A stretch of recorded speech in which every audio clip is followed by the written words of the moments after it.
Kuje Area Council of the Federal Capital Territory is gradually losing its forest reserves.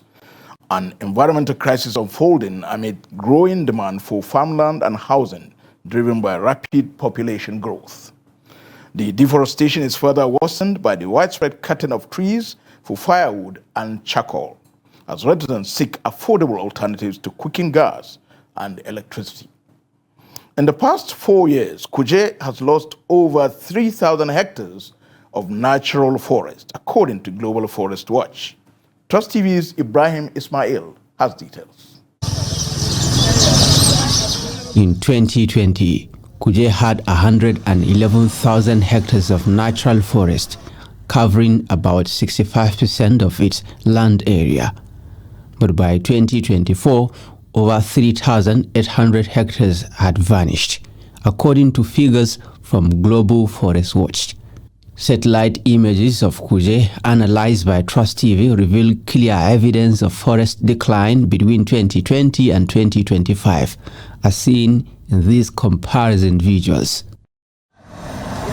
Once heavily populated with trees, large parts of the Kuje town forest are now bare, cleared for firewood, charcoal and timber.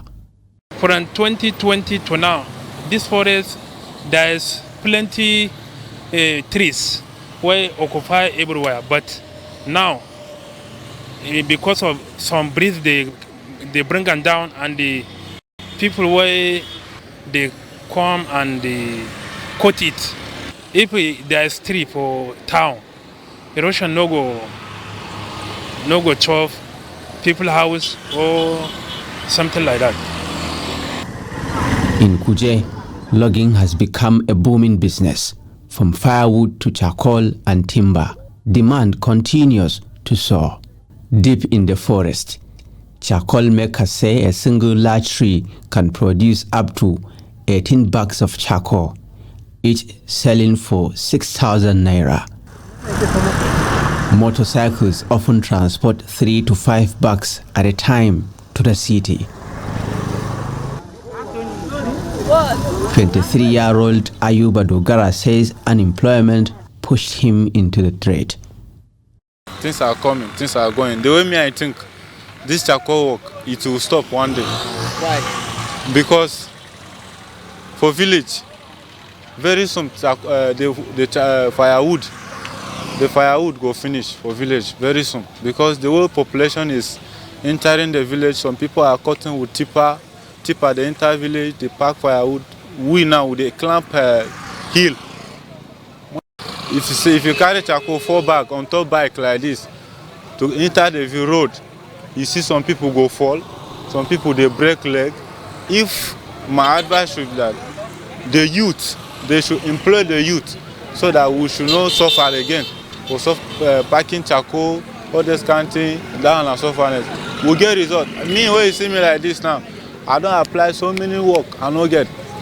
Local restaurants and food vendors also rely heavily on charcoal and firewood sourced directly from the forest.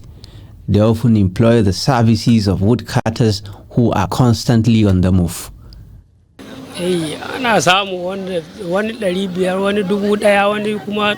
To cut some firewood, I earn between 500 naira and 1,000 naira or less. To cut a truckload of firewood, it costs 12,000 naira, 10,000 naira, or 11,000 naira.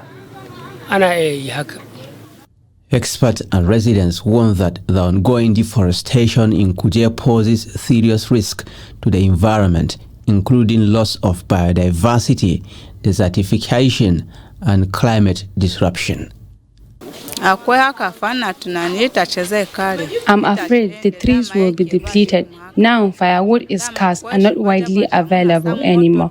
Back then, a truckload cost between 15,000 naira and 20,000 naira, but today it costs 100,000 naira or 80,000 naira due to the scarcity. And without adaptation and mitigations, these impacts are going to be more severe. People are going to face more difficulties. A lot of people may actually die. It opens spaces for diseases, because certain diseases are prevented from affecting certain communities due to their local vegetation. So when you wipe out the trees, among other vegetation, you expose them to so many environmental and health risks, and that is not good. It's not healthy.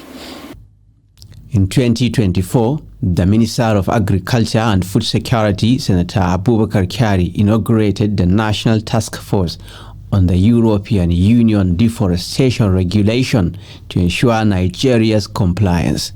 However, experts argue that policy effort alone won't solve the problem. When you are hungry, you have to go and find sustenance. Now, where the government can come is in providing alternative livelihood for some of these people that are into charcoal business. Without viable alternatives, this practice will continue. And sustainable afforestation programs are part of the what we call sustainable development goals that the government should actually be aware of.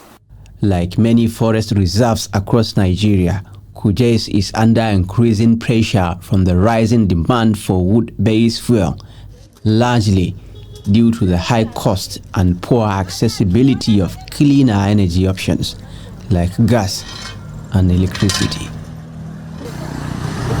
Ibrahim Ismail, Trust TV News, Abuja.